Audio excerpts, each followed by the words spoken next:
Every episode, a new voice, a new vision. Welcome to नजरिया the vision.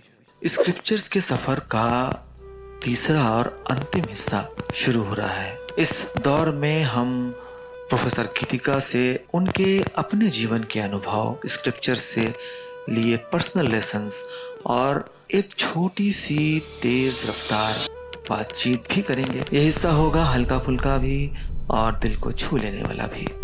तो चलिए स्वागत करते हैं एक बार फिर प्रोफेसर गीतिका जी का। तो मैम आपके अपने जीवन में स्क्रिप्चर से जो लेसन कोई मिला हो जो लाइफ चेंजिंग रहा हो? मेरी लाइफ में मेरे फादर का बहुत इन्फ्लुएंस है कि मदर को हम लोगों ने बहुत बचपन में खो दिया था। ईश्वर सब तरफ है और हर वस्तु में ईश्वर है। तो कोई स्टूडेंट आपके पास आए और कहे कि मैम मुझे लाइफ का एक गोल्डन रूल बताइए। कोऑर्डिनेशन, साथ में लेके चलना, ये अगर हम समझ लें कि कुछ भी मेरा नहीं है, ये पृथ्वी का है, ये आकाश का है, ये वायु का सब है, आता जाता ये है, जल का है, ये वनस्पति का है, ये औषधि का है। रिचुअल्स बुरे नहीं है, रिचुअल्स सब अच्छे हैं, लेकिन आप उन रिचुअल्स का मर्म समझ लें। चाहे कि मैं फैन नहीं हूँ, हालांकि ऐसे मैं कहती हूँ कि any time is T time, लेकिन मैं खुद कभी चाय नहीं पी। अगर कोई ऑफर करता है तो पीती हूँ, तो बचा चाय भी नहीं बची तो बचा मेडिटेशन, लेकिन उससे पहले मैं पानी पीती। मेरा जो फेवरेट ड्रिंक है वो पानी है। लव इज कंप्लीट, पूर्ण है लव। लव में भेदभाव नहीं है, लव में डुअलिटी नहीं है। प्रेम होता है तब एक होता है, एकात्मता होती है। आइए सुनते हैं कुछ ऐसी बातें जो सिर्फ कानों से नहीं दिल से महसूस होती है। तो मैम आपके अपने जीवन में स्क्रिप्चर से जो लेसन कोई मिला हो जो लाइफ चेंजिंग रहा हो वो कोई एक्सपीरियंस आप बताएंगे? एक लेसन तो ऐसे मुझे बताना मुश्किल है। अगर एक लेसन कहूँ तो मैं वही कहूँगी जो मैंने आपसे अभी अपने फादर का रेफरेंस दिया था। मेरी लाइफ में मेरे फादर का बहुत इन्फ्लुएंस है कि मदर को हम लोगों ने बहुत बचपन में खो दिया था। तो वो यही कहते थे जो कि कहीं ईश्वर सब तरफ है और हर वस्तु में ईश्वर है, क्योंकि कुछ भी ऐसा नहीं है जिसे जो हमें लगता है कि ये अपने आप हो रहा है, अपने आप कुछ होता है। सब डिजाइन है पूरी। हाँ, सब बना, आर्टिस्ट है। बिल्कुल। मैं जो कुछ बोल रही हूँ, जो मैं सांस ले रही हूँ, ये सब ऐसे ही है, बहुत ऐसे ही कॉम्प्लिकेटेड और बड़ा बहुत कॉम्प्लेक्स प्रोसेस। हाँ, अच्छा। तो वो ये कहते थे कि कभी भी जान के ऐसा काम न करना जिसके लिए तुम्हें बाद में पछताना पड़े। कभी ऐसा ना करो कि तुम्हें बाद में ये अफसोस हो कि मैंने ऐसा क्यों कर दिया। आप ये समझिए कि छोटी छोटी बातें जीवन में होती हैं। उस ज़माने में रिक्शे थे, वो रिक्शे में आते थे। अगर रिक्शे वाले के पास चप्पल नहीं है तो आप विश्वास करिए वो उसको चप्पल देते थे और निश्चित रूप से पानी पिलवाते थे उसे। और हम लोग छोटे थे, हम लोग गुस्सा होते थे कि आप हर एक को घर में बुला लेते हैं। तो वो कहते थे वो एक आदमी मुझे अपने रिक्शे में बिठा के खींच के लाया है, तो मैंने तो ये पाप किया कि मैं उसके बैठ के आया, खुद चल के नहीं आया, लेकिन मैं उसको कुछ थोड़े पैसे एक्स्ट्रा दूं, कुछ थोड़ा उसके मान सम्मान करूं, तो मेरा पाप कुछ कम हो जाता है। तो बस ये इसी को मैं तो स्क्रिप्चर मानती हूँ, क्योंकि मेरे फादर बहुत रिलीजियस थे। उन्होंने मैं समझती हूँ कि जो कुछ भी लिखा गया है उसको काफ़ी पढ़ा और बुना, समझा है जी। तो वो जो कुछ कहते थे मैं उसमें से, उन्हीं की प्रेरणा से मेरी इसमें रुचि भी बढ़ी है कि मैंने भी अब पढ़ना शुरू किया। घर में सब पुस्तकें हैं, तो धीमे धीमे अपने आप को जानने के लिए भी, जी, अपने आप को खोज जानने के लिए भी बहुत जरूरी है। अपने आप को खोजना सबसे पहली शुरुआत जी, उसके लिए स्क्रिप्चर बहुत मदद बहुत करता है। तो अगर कोई कंपैशन कह सकते हैं आप इसको, अगर अंग्रेजी में कहना चाहें तो जो एक चीज़ सीखी वो कंपैशन सीखी। तो कोई स्टूडेंट आपके पास आए और कहे कि मैम मुझे लाइफ का एक गोल्डन रूल बताइए, तो आप इस जो स्क्रिप्चर्स है तो क्या बताएंगे आप? एक गोल्डन रूल मैं दो कहना चाहूँगी। दो तीन कहते हैं ना, दो ही कहते हैं। तो एक तो जो मैंने कहा कोऑर्डिनेशन, साथ में लेके चलना। जैसे कि एक फिर से कहती है संगत छदम संग बददम सम वो मनांसी जानता। ये संगठन सूक्त है, ऋग्वेद का अंतिम सूक्त है। इसमें करीब 12 जी कि हम साथ साथ चलें, साथ मिलकर बोलें और हमारे मन एक जैसे हों, और जो हमसे विरोध करते हैं हम उनको समझ के उनके मन को भी समझने की कोशिश करें।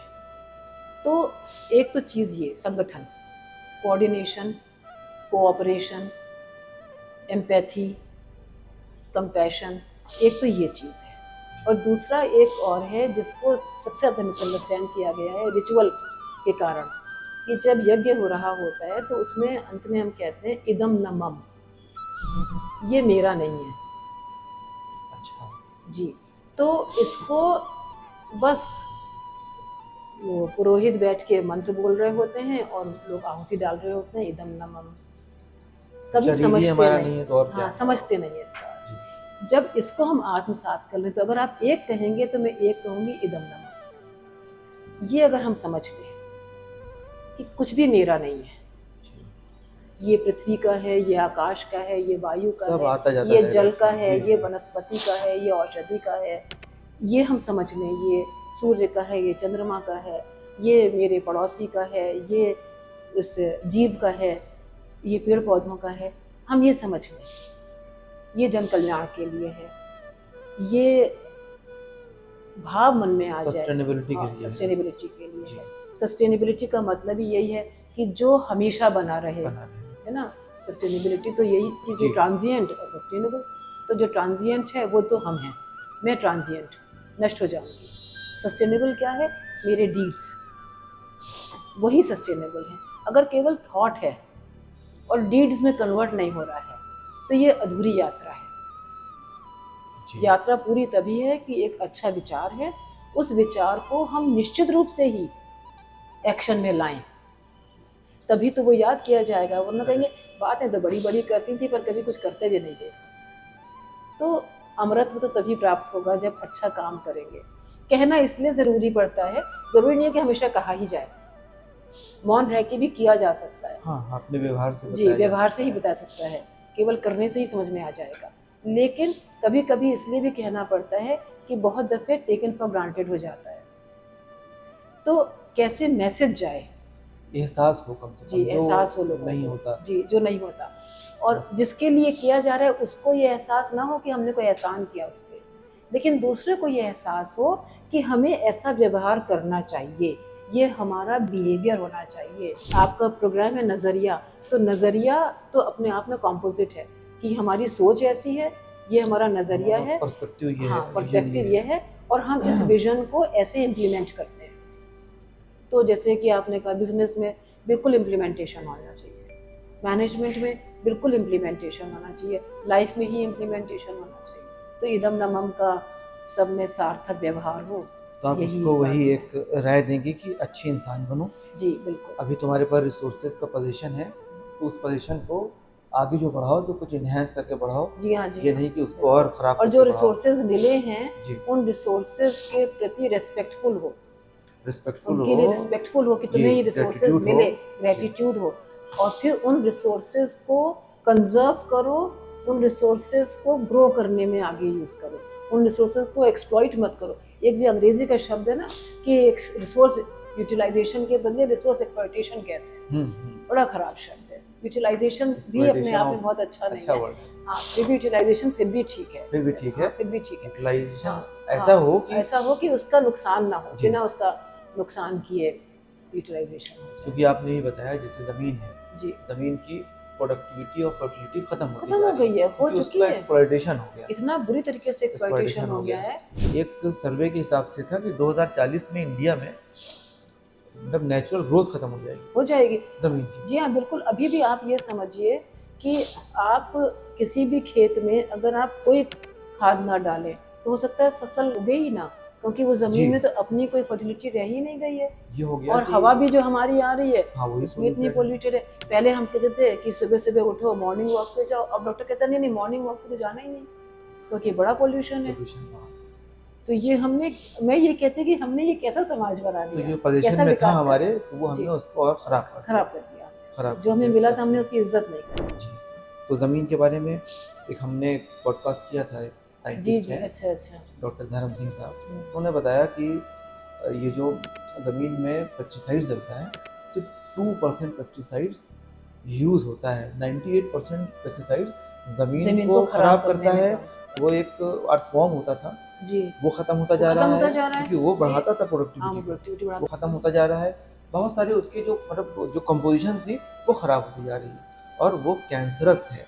ये जो मैं यही इस पे पेस्टिसाइड्स आने है। वाली थी कि जी मैं मतलब इतना अफसोस की बात है कि मैंने ये भी कहा, मैंने कहा तो कैंसर भी कैंसर की तरह से फैल रहा जी है ना, क्योंकि आप मल्टीपल। जिसको आप देखिए, जिसको भी सुनाई पड़ रहा है 80 साल का बुजुर्ग है, कैंसर हो गया, जी 30 साल का बच्चा है, कैंसर हो गया, किसी को भी कैंसर हो रहा है और कहीं का भी कैंसर हो रहा है। जी तो इसलिए क्योंकि हम इतना प्लास्टिक खा रहे हैं, हम जो दूध पी रहे हैं तो हमारी गौ माता प्लास्टिक खा रही है जगह जगह चढ़ चढ़ के, है ना। हम ऐसे तो उसको बड़ी माँ मान के पूजा कर रहे हैं और खिला क्या रहे हैं, प्लास्टिक के अंदर बांध के फेंक दे रहे हैं खाना, वो प्लास्टिक भी खा रही है, वो भी खा रही है। तो हम कह कुछ रहे हैं, कर कुछ हाँ और रहे हैं, है ना। तो जब रिचुअल्स बुरे नहीं है, रिचुअल्स सब अच्छे हैं, लेकिन आप उन रिचुअल्स का मर्म समझ लें, उसका जो इसेंस है वो समझ लें आप, तो आप कभी भी गलत काम नहीं करेंगे। तो ये छोटी छोटी चीज़ें हैं जो मेरा तो झगड़ा हो जाता है लोगों से एक्चुअली इन सब नहीं होना ही चाहिए। जी। तो एक हम जो दूध पी रहे हैं, हम जो सब्जी खा रहे हैं, सलाद खा नहीं सकते आज क्योंकि सलाद खाने में डर लगता है। एक हम लोग को बचपन में हम लोग कहानी पढ़ते थे कि सेब, वैद्य जी ने कहा किसी से कि रोज एक सेब खाओ। डॉक्टर से हाँ दूर रहो। जी जी, तो सेब खाओगे तंदुरुस्त हो जाओगे। तो जब वो गए तो वो तंदुरुस्त नहीं हुआ और बकरी हट्टी कट्टी हो गई। तो पूछा कि क्या करे, तो बोले मैं छिलके तो बकरी को खिलाता था और सेब खुद खाता था। तो बोले छिलके में सारा नरिशमेंट है, आज आप छिलके वाला सेब नहीं खा सकते। जी तो ये हमने, मैं वही कहती हूँ कि ये हमने कैसा विकास किया, ये कैसा डेवलपमेंट ग्रीड हुआ। से बढ़ता जा रहा है। ग्रीड, सिर्फ एक ग्रीड। हमारे हमने एक और पॉडकास्ट किया है सत्येंद्र सिंह साहब का, जी हाँ, जो वो मैंने देखा है। देखा है आपने, जो वो मैंने बहुत अच्छा काम कर बहुत रहे अच्छा हैं। काम कर रहे हैं। जैसे वो मैंने दालों देखा को बनाते हैं, जी तो दाल का जो छिलके के साथ वाला जो पार्ट होता जी है जी, वो मशीन से मशीन घिस से के निकल जाता है। है, उसके बाद और ख़राब क्या होता है, पॉलिश उसमें करके पॉलिश कर दी जी, जाती है, कैंसरस हो जाता है। सब वहीं वो से अपने यहाँ की जो धरी हुई दाल जो जी नेचुरल वे हाँ, में नेचुरल हुई है वे वो में लाए और वो चमचमाती हुई, हाँ, बिल्कुल दोनों की शक्ल बिल्कुल अलग, अलग है, लेकिन स्वाद भी अलग है। स्वाद भी अगर अलग पका रहेगा, लेंगे तो उसका स्वाद में एकदम जमीन स्वाद भी आसमान अलग है। रहेगा। और लेकिन वो हम खा रहे हैं तो कैंसर नहीं होगा तो क्या क्या होगा। होगा, बिल्कुल। इतनी जो बीमारियां हो रही हैं वो सब इसीलिए और इससे एक और बहुत जो अभी हम लोगों की बातें मतलब हम लोग जो फिक्र कर रहे हैं कि सारा कुछ सेंट्रलाइज होता जा रहा है, वेल सेंट्रलाइज होता जा रहा है। इस प्रोसेस से वेल सेंट्रलाइज नहीं हो सकता, क्योंकि ये जो अगर ऑर्गेनिक वाला काम करेंगे तो हाँ छोटे हाँ, छोटे छोटे-छोटे लेवल पे हो लेवल पे ही सकता होगा है, जी। बड़े लेवल पे ये हो ही नहीं हाँ, सकता। आपको लेकिन चाहिए बड़ा नहीं। लेवल होगा तो वो जो बिल्कुल, मशीन का इस्तेमाल होना शुरू हो बिल्कुल, जाएगा। बिल्कुल। तो अगर हम उस तरफ बढ़ें कि ये ऑर्गेनिक की तरफ बढ़ने की कोशिश करें। हम तो ऑर्गेनिक से खराब हुए, हमारा तो सब ऑर्गेनिक ही था। जी हम तो ऑर्गेनिक से खराब हुए और अब हम वापस अब समझ रहे हैं, पर ऑर्गेनिक इतना कॉस्टली है कि आम आदमी तो बेचारा उसको थोड़ा सा कॉस्टली है, लेकिन जो दवाओं की कॉस्ट है उससे बहुत कम जी है। हाँ, वो लेकिन लोग समझते नहीं हाँ ना, वो नहीं समझ रहे समझते हैं नहीं। लोग। ये फर्क नहीं समझ पा जी रहे हैं ना लोग। अभी तो रोज की रोटी दाल की कीमत देख रहे हैं वो। बिल्कुल हाँ, दवाओं की कीमत तो अभी समझना नहीं चाह रहे हैं। डेफिनेटली। तो आखिर में एक स्क्रिप्चर जो आपको सबसे ज़्यादा इंस्पायरिंग लगा। ये तो अभी मैंने इतना कम पढ़ा है, जी तो एकदम ऐसा जो आज कह रही हूँ वो हो सकता है अल्टीमेट आगे। ना हो सकता है, 10 साल बाद कुछ और कहूँ। जी जी लेकिन आज अगर मैं कहूँगी तो रामचरितमानस रामचरितमानस जी, तुलसीदास तुलसीदास। जी आप ये समझिए कि उसमें करीब 8,000 से ज़्यादा चौपाइयाँ हैं, चौपाई जिन्हें कहते हैं। जैसे मैंने जो पढ़ा, मुखिया मुख चाहिए वो दोहा है, करीब 1,000 से ऊपर दोहे की गिनती है, 1074 गिनती है। जी मगर उन्होंने क्या करा है कि एक साथ ही 5 दोहे लिखे हैं, तो 15 का 15 का 15 का ऐसे करके तो हैं करीब 2,000 से ज़्यादा दोहे। इनमें जो राम कथा है, नाम ही है रामचरितमानस, जी। लेकिन जो राम कथा है वो मैं समझती हूँ शायद 400 दोहों में भी नहीं है। अच्छा बाकी सब बाकी सिर्फ Lessons। ज्ञान है, ओके इतना ज्ञान है, इतना ज्ञान है कि मैं आपको बता नहीं सकती हूँ। क्योंकि मेरे फादर 7 साल के थे तो उनके गांव में कोई आए थे और हमारे ग्रैंडफादर थोड़ा वेल ऑफ थे तो वहीं आके रुकते थे लोग। जी तो उन्होंने मेरे फादर को देखा और उन्होंने उनसे कहा, उनको ऐसी प्रेरणा हुई कि ये बच्चा बहुत अच्छे विचारों का होगा, तो उन्होंने उनसे कहा कि तुम रोज़ रामचरितमानस पढ़ना, 7 साल के बच्चे को। जी और हम गाँवों में इतना ना, जैसे अब हो गया है ऐसे पूजा पाठ का कोई जो जिसको हम रिचुअल कहते हैं वो इतना कोई जी। रिवाज नहीं था। और रोज़ पढ़ना, आप ये समझिए वो 70 साल तक जिए और उन्होंने वो नियम कभी नहीं तोड़ा। तो हम घर में बचपन से सुनते आ रहे थे। तो जब वो नहीं रहे तो भगवान से नाराज़ हो गई और बहुत दिन मेरा झगड़ा रहा कि धोखाधड़ी हो गई मेरे साथ ऐसे करके। फिर धीरे धीरे फिर मुझे फादर की बातें याद आती गई। फिर मैंने रामचरितमानस पढ़नी शुरू की। बचपन से नहीं, बहुत बड़े हो अच्छा। जी, करीब कोविड से पढ़नी शुरू। Okay okay okay. कोविड में Very खाली nice. हो गए और क्लासेस तो ऑनलाइन ही होती थी, तो जो बाकी एडमिनिस्ट्रेशन था वो भी सब ऑनलाइन था, तो कोविड से पढ़नी शुरू करी। और जब मैंने पढ़ना शुरू किया तो मैं आपको बताऊं, मैं चकित रह गई। तब वही मैं कह रही हूँ कि जो यूथ होता है ना, उसे रिएक्शन होता है, रिबेलियन होता है। धर्म ग्रंथ, दकियानूस, ऑर्थोडॉक्स, है ना, हम तो लिबरल हैं, हम किसी एक धर्म को मानते नहीं, हम तो सब धर्मों में विश्वास करते हैं। लेकिन जब तक, वही बात है, जब तक आप पानी में उतरोगे नहीं तो मालूम ही नहीं पड़ेगा क्या क्या अंदर छुपा हुआ है। एक को तो जान लो। हाँ, एक को तो जान लो। तो मैंने उसको पढ़ना शुरू किया और अब जब मैं पढ़ती हूँ तो आप ये समझिए कि उसमें इतना ज्ञान है हर वक्त, हर बात के लिए। और तब मैं सोचती हूँ कि तुलसीदास जी इतने ज्ञानी थे, जो उन्होंने अलंकार भी प्रयोग किए हैं, उनका भी वो ऐसे लगता है। तो मैं मतलब पढ़ते पढ़ते चौंक जाती हूँ कि अच्छा, हाँ, इतनी नॉलेज थी, इतनी नॉलेज थी उस जमाने में, और हम भी आज नहीं जानते। फिर मैं उसको पढ़ती हूँ, फिर मैं वेरीफाई करती हूँ कि अच्छा जो ये लिखा है कि अच्छा ये ऐसा है। और आप ये समझिए, क्योंकि गीता का मैंने कहा मेरे फादर बहुत पढ़ते थे और हम लोग मुझसे उसको एक्सप्लेन करवाने के लिए फोर्स करते थे। तो कितने तो गीता के श्लोक जो कहते हैं उसमें उन्होंने अवधि में लिख डाले हैं। और उन्होंने शुरू में ये कहा ही है, आप समझिए, आपको पता है जो शुरू कैसे करते हैं, वो कहते हैं, वो सबको प्रणाम करके कहते हैं, सबसे पहले मैं दुष्ट तो ने कभी खल प्रवृत्ति के लोगों को प्रणाम करता हूँ। खल मतलब जो हमेशा दूसरे का हित चाहते हैं। उन्होंने बताया कि खल कौन कौन है, तो वो उनको प्रणाम करते हैं सबसे पहले। तो यही तो गीता भी कह रही है ना, कि सबको साथ लेके चलो, जिनका तुमसे विचार नहीं मिलता उनको भी साथ लेके चलो। उसके बाद वो कहते हैं मैं संतों के प्रणाम करता हूँ। पहले वो कहते हैं कि पहले वो अगर मेरे नेगेटिव लोगों को उन्होंने अपने साथ ले लिया, उनको जोड़ लिया, है ना। तो हाँ, तो आप ये समझिए इस तरीके से। और ये आप सोचिए कि जितनी बार रामचंद्र जी का प्रसंग आता है तो या तो वो शांत हैं या वो मुस्कुरा रहे हैं, है ना। वो युद्ध हो रहा है रावण से और वो तो खड़े में जमीन पे, रावण के पास बड़े बड़े हथियार हैं, बड़ा बड़ा रथ है। तो विभीषण कह रहे हैं कि आप तो जमीन पे हैं और वो रथ पे है।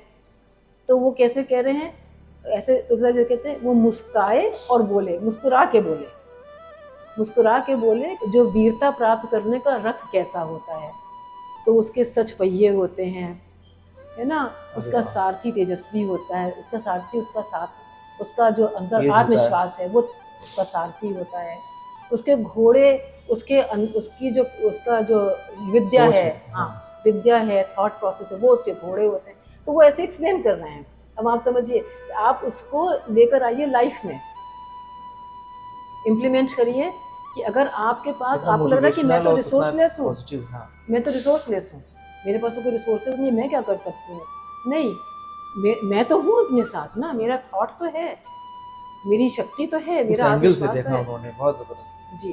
तो ऐसे करके उसमें कम से आप समझिए कि राम कथा तो कहिए बाय द वे है, बाकी ज्ञान ही ज्ञान है।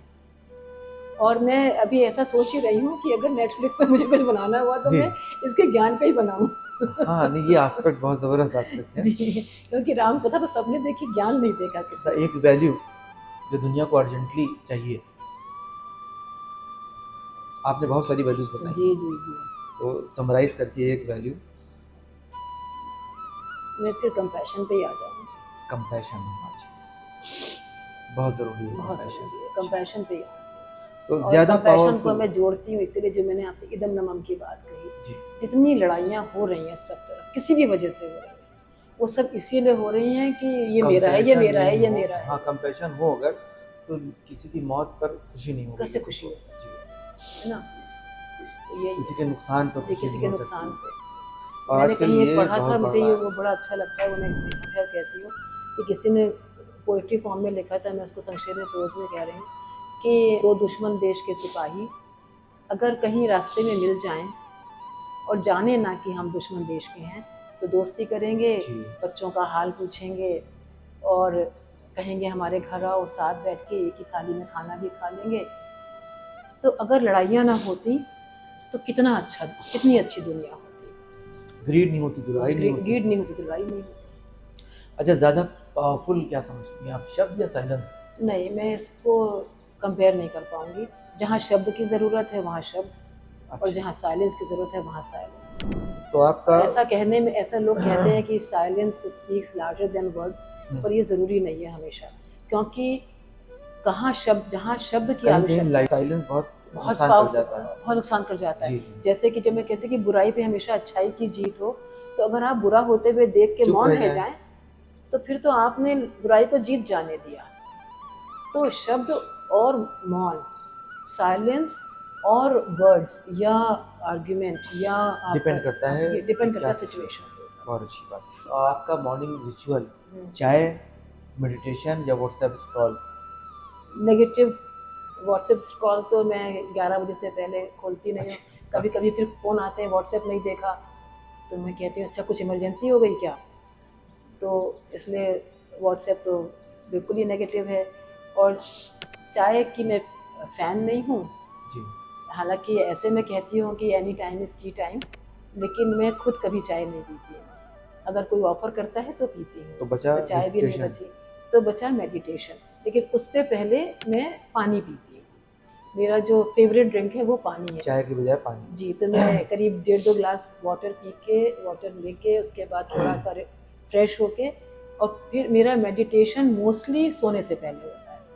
My meditation time is before bed. उससे नींद अच्छी आती है, उससे शांति मिलती है, बाकी जी। नींद तो जितनी आनी होती है उतनी आनी बढ़िया। तो अगर एक स्क्रिप्चर वैल्यू को लॉ बनाना हो तो वो क्या होगा? हमारी जितने लॉ हैं ना, वो सभी स्क्रिप्चर से मिल जाएंगे आपको। हमें तो ये आप कहिए कि जिसको इनैक्ट करना हो, हमने लॉ बनाए, हमने एक्ट्स कुछ बनाए, बचा नहीं है। हमने, हाँ, कोई बचा ही नहीं है, कुछ भी नहीं बचा है। देखिए, हम इक्वालिटी की बात करते हैं, हम संभाव की बात करते हैं, सर्वधर्म संभाव की बात करते हैं, हम के शिक्षा की बात करते हैं, है ना, हम नॉन डिस्क्रिमिनेशन की बात करते हैं, सभी तो बात करते हैं, पर बात ही तो करते हैं, करते क्या है ना, बात करते हैं, करते नहीं है। तो ये समस्या है।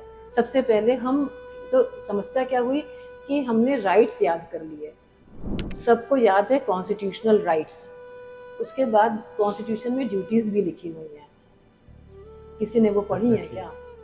वो ड्यूटीज़ भी तो पढ़ ली, प्रेम्बल नहीं पढ़ा है जी, राइट्स तो पढ़ लिए और राइट्स तो मालूम हो गए, लेकिन ड्यूटी भी तो पढ़िए, क्योंकि कोई भी, मेरा एक ही कहना है, जो अगर ये हम कंक्लूड कर रहे हो तो मैं यही कहना चाहती हूँ कि कोई भी राइट बिना रिस्पॉन्सिबिलिटी के हमेशा गलत रास्ते पर लेकर जाएगा। Responsibility is the basis, is the body, is the ceiling of all rights. आप जो अधिकार मांग रहे हो, जो अधिकार आपको मिल रहे हैं, पहले अपनी रिस्पॉन्सिबिलिटी समझिए कि बड़ी जिम्मेदारी आ गई, मेरे पास ये अधिकार है, ये बहुत जिम्मेदारी है। जैसे आप ये कर रहे हैं तो ये आपके ऊपर बड़ी जिम्मेदारी है कि आप वही बातें दिखाएं, जो बातें आप समझते हैं कि जो लोगों को दिखाई जानी चाहिए, जो ठीक बातें वही दिखाई जानी चाहिए। आपके ऊपर जिम्मेदारी है, मेरे ऊपर जिम्मेदारी है। मैं टीचर रही हूँ सारी उम्र, अभी भी पढ़ा रही हूँ और लेक्चर्स देती हूँ और सिलेक्शंस करती हूँ, तो मेरे ऊपर बड़ी जिम्मेदारी, अधिकार तो बहुत सारे हो गए, पर बड़ी जिम्मेदारी है कि फेयर हो सब। हाँ, फेयर, बिल्कुल, हमेशा फेयरनेस बहुत ज़रूरी है। तो आपको जस्ट और फेयर होना बहुत ज़रूरी है, अगर आपके पास कोई अथॉरिटी है, कोई भी अथॉरिटी है। तो rights minus responsibility is crime. एक ने बहुत अच्छी बात कही है कि इल्म कम से कम इतना होना चाहिए कि अपनी लाइल्मी का एहसास हो जाए। जी जी, बिल्कुल, बहुत बढ़िया बात आपने कही, बहुत अच्छी बात कही, लाइल्मी का एहसास हो जाए। मैं आपको कहूँ, मैं इस बात को हमेशा कहती हूँ कि तुम्हें ये मालूम होना चाहिए कि तुम क्या नहीं जानते हो। हाँ, ये तो जरूरी मालूम, तभी मालूम होगा जब आपको सच में होगी, जब आपको ज्ञान होगा, कहीं ना, इल्म की बात हो रही है यहाँ। जी जी, इल्म का तो अर्थ ही यही है कि आपको जानकारी हो, ज्ञान। तो ज़्यादा सुकून आपको लेक्चर देने में आता है या कुछ पानी पीने में या पानी पी के लेक्चर देने में? अच्छा, आखिर में मैंने सवाल सुना नहीं, हंसी में उड़ गया। मैंने कहा कि ज़्यादा सुकून आपको लेक्चर आप देती हैं, क्योंकि आप जिंदगी भर जी जी, यही करती रही, सारी प्रोफेशन रहा है आपका, तो इसमें सुकून मिलता है आपको, पैशन था आपका या कुछ और था? पैशन है आज भी। हाँ, जी, और अच्छी बात। या या फिर जैसे पानी पीती हैं अब देखिए, या पानी तो मेडिटेशन जीवन की करती ज़रूरी है। हैं। पानी तो हमने चाय हटा दिया। हाँ जी, जी, पानी तो जी। जीवन के लिए ज़रूरी है ना, जल ही जीवन है। तो अगर मान लीजिए कितने भी तरीके के ड्रिंक्स रखे हुए हों, अगर आपको प्यास लग रही है तो पानी से ही बुझेगी, किसी और चीज़ से नहीं बुझेगी। किसी तो और चीज़ से पानी नहीं तो बचेगी। ज़िंदगी की ज़रूरत हो गई, है ना? तो उसमें कोई सुकून जैसी चीज़ तो नहीं है, वो तो ये है। लेकिन ये ज़रूर है रूह कि की ज़रूरत आपकी जी, वही है, मेरा पैशन ज्ञान। मैं केवल हमेशा से मैं पढ़ना ही चाहती हूँ। ज्ञान अर्जित करना और और उसको जी, तो मेरा यही फैलाना। कहना है कि a teacher has to be a good student. You can not be a teacher if you are not a student.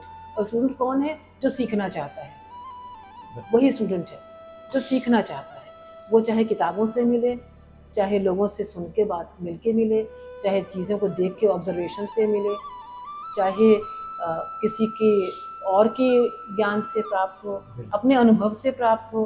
तो सीखना जीवन भर चलना चाहिए। तो जी। अगर मुझे मज़ा आता है तो सीखने में आता है, और उस जब सीख लिया तो सीख और लिया तो सिखाने औरों में, को सिखाने में आता है। पढ़ने और पढ़ाने में जी। मज़ा आता है। तो हमारे इस एपिसोड का मकसद था कि scripture is a real religion, जी, और जो लोग समझते हैं वो रिचुअल्स को रियल रिलीजन समझते जी, हैं। बिल्कुल ठीक है, आपने हमने समझाया। इसी को डिस्टिंग्विश करने की, अलग-अलग जी, सेपरेट बहुत करने की अच्छा कोशिश समराइज़ की किया आपने। हमने इस जी, पूरे जी। एपिसोड में, ये जो रियल रिलीजन है that is in the scriptures. Scripture में। हाँ, the rituals are only geographical हाँ, मैं कह हाँ, ला सकते हैं। इल्मी इम्प्लीमेंटेशन ऑफ स्क्रिप्चर्स। जी, जी, जी। तो अब आखिर में कुछ शब्दों को जो हम लोगों ने इस्तेमाल किए हैं अभी, उसी एक्सप्लेन मैं चाहूँगा आप करें। सबसे पहले कई बार वर्ड यूज़ हुआ है कंपैशन। Compassion, compassion. अरे हाँ, मैंने बहुत ही ज़्यादा यूज़ कर लिया है जी। इसको। जी, तो तो कंपैशन स्क्रिप्ट के हिसाब से कंपैशन क्या है? स्क्रिप्ट के हिसाब से कंपैशन है कल्याण, वेलफेयर, जन कल्याण, जन कल्याण। परहित, दूसरे का कल्याण। जस्टिस, जस्टिस है जो अपने जिसमें लिए चाहो। आपका अधिकार है वही आपका है। दूसरे के अधिकार में हस्तक्षेप ना करना ही जस्टिस है। जिसका जो अधिकार है वो उसको मिलना ही चाहिए। अगर हम जैसे हम उसको अपनी जगह से सामने वाले को रख के देखें, जो हम चाहते हैं जी, वो एम्पैथी, उसके लिए चाहें, उसके लिए वो हम वो चाहें। हो गया जी, जस्टिस। जी। फेथ, फेथ को बहुत ज़्यादा तरीके से डिफाइन कर सकते हैं। एक तो रिलीजियस फेथ हो गया, जी। जिसको नॉर्मली यूज़ करते हैं हम जब कहते हैं फेथ तो हम फेथ ये का कहते मतलब हैं। रिलीजियस फेथ, और क्या फेथ होता है? नहीं नहीं वो बिलीव्स, नहीं, फेथ फेथ। तो केवल रिलीजियस फेथ तो नहीं होना चाहिए। मतलब मैं जैसे देख रहे हैं, मुझे आप ये इतनी लिबर्टी दीजिए जी। कि जैसे मैंने कहा ना कि मैं तो टीचर भी हूँ लेकिन स्टूडेंट भी हूँ, तो मैं एनालाइज करती हूँ, मैं हर चीज़ को हाँ, अपने ढंग से। बहुत दफ़े ऐसा भी होता है कि मैं कुछ नई बात अपने ढंग से सोच रही होती हूँ, तो मैं जब भी मैं फेथ को बहुत ही बड़े उसमें देखती हूँ। मैं फेथ में देखती हूँ कि ऐसा थॉट या एक ऐसी फीलिंग, शायद फीलिंग कहना चाहूँगी, थॉट भी नहीं, एक ऐसी फीलिंग, इसको ये इनएक्सप्लिकेबल है, मैं एक्सप्लेन वर्ड्स में इसको नहीं ला सकती हूँ कि वो फीलिंग है फेथ कि जिसमें हम ये समझते हैं कि जो हमें ज्ञान से, वो स्क्रिप्चर से मिला, अनुभव से मिला, अपने बड़े लोगों से मिला, समाज से मिला, जो ट्रू नॉलेज है, इल्म है, जो ट्रू नॉलेज है ना। गीता में कहते हैं कि ज्ञान के समान कुछ पवित्र ही नहीं जाना। तो वो वाला ज्ञान, वो ज्ञान नहीं जो किसी पुस्तक में लिखा है, थ्योरीज और प्रिंसिपल्स और मॉरल्स और फॉर्मूले, वो वाला ज्ञान है। वो भी ज्ञान है, लेकिन वो ज्ञान जो मूलभूत ज्ञान है, जो बेसिक ना है, उसके आधार पे हमने जो एक फीलिंग बनाई कि मेरा व्यवहार कैसा होना चाहिए, जी। मेरा समाज कैसा होना चाहिए, मेरे विश्वास कैसे होने चाहिए, मैं उसको फेथ में समझती हूँ। नहीं, ये मैं वैल्यूज हो गई, या ये नहीं, कहिए कि ये ये आप आइडियल हो गया। नहीं, मैं ये तो इसी को ideas फेथ हो गया मानती ना। हूँ, मैं इसी को फेथ मानती हूँ। हम तो फेथ में मुझे अगर लगता है मैं आपके उसमें आऊँ, कि जो चीज़ वेरीफाइएबल नहीं है, हाँ, वो भी और फेथ है, स्क्रिप्चर ठीक में है, है, स्क्रिप्चर और में लेकिन वो हम वेरीफाई ये भी नहीं कर सकते, ये भी हम प्रूफ के साथ नहीं कह सकते कि ये है, ये भी प्रूफ के साथ नहीं कह सकते कि ये वो नहीं है। कुछ बेसिक वो भी faith है। फंडामेंटल्स हैं, जी बिल्कुल, वो भी वही faith फेथ है। वो भी फेथ है, जी। बिल्कुल वो फेथ है। अगर वो बिल्कुल, फेथ पर हम जैसे मैंने कहा कि वेद श्रुति हैं तो मैं प्रूव नहीं कर सकती हूँ, क्योंकि हम लोग हमारे पास ये कहीं भी ये हमने कहा ही सुना है कि वो श्रुति है, कह के कहे गए। हमें ये नहीं पता है कि वो कब से आ रहे थे, या ये आप कहें कि ये धर्म पुस्तक इस तरीके से लिखी गई, तो एकदम ठीक ठीक ऐसा नहीं कह सकते हैं, क्योंकि मान लीजिए हम किसी भी धर्म पुस्तक ये को फेथ उठा है लें, उसमें ये फेथ है कि 2000 है। साल में उसकी कितनी शक्ल बदल गई होगी हमें नहीं पता है ना। ओल्ड टेस्टामेंट था, फिर न्यू टेस्टामेंट आ गया। ना, इसका एनालिसिस तो इंसान करता ही है, जी जी, करता तो ही वो रहेगा, करता ही रहे। करता ही रहेगा। लेकिन लेकिन अगर हम उसको माने तो मैं इसी में फेथ मानती हूँ कि मैं वही कहती हूँ कि एक सत्ता है, उसको आप ईश्वर कहें, अल्लाह कहें, जी, गॉड कहें, कुछ भी कहें, वो फेथ है। वो फेथ है। एक सत्ता है जो सब कुछ बना रही है, चला रही है। आर्टिस्ट भी वही है, आर्टिस्ट भी वही है, हाँ, वही डिजाइनर है, जी, वही CEO भी वही है। थॉट है, जी, वही एग्जीक्यूटर है, सब कुछ। executor भी वही है। और आखिर में कंपैशन हो गया, जस्टिस हो गया, फेथ हो गया, और आखिर लव। जी, इसे भी डिफाइन कर दीजिए as per scripture, as per scripture love, प्रेम। प्रेम। लव इज कंप्लीट, पूर्ण है लव।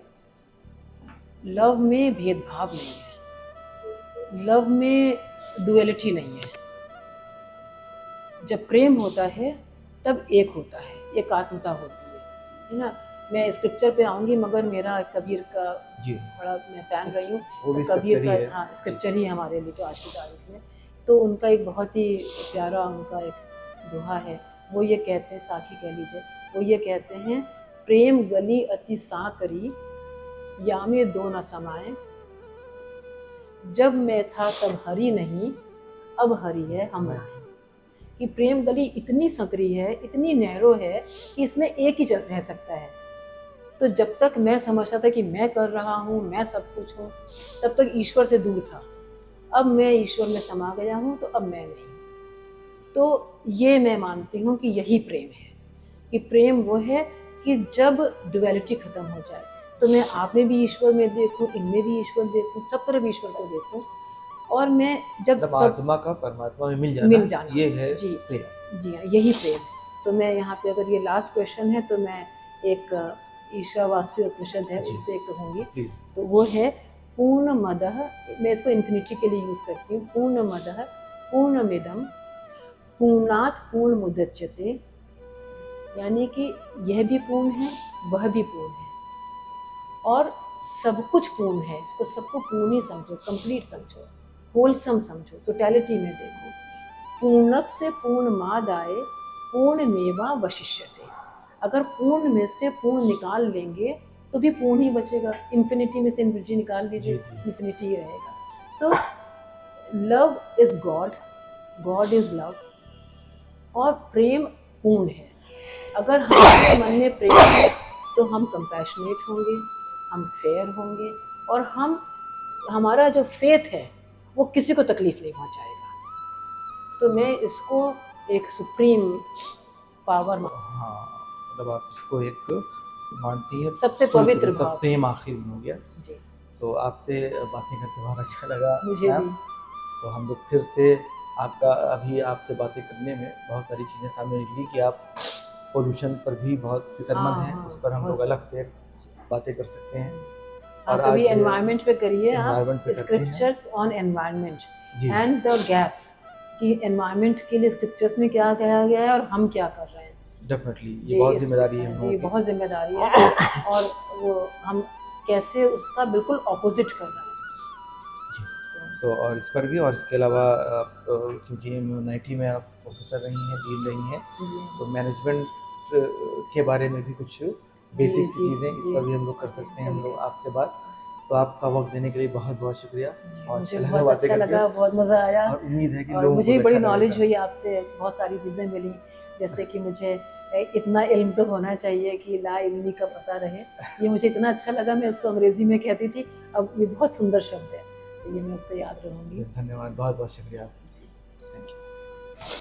स्क्रिप्चर्स का सफ़र शब्दों से ज़िंदगी तक है। प्रोफेसर गीतिका जी ने हमें ये समझाया कि ग्रंथों की रोशनी सिर्फ पढ़ना ही नहीं, बल्कि उसे महसूस करना, उसे जीना ज़रूरी है।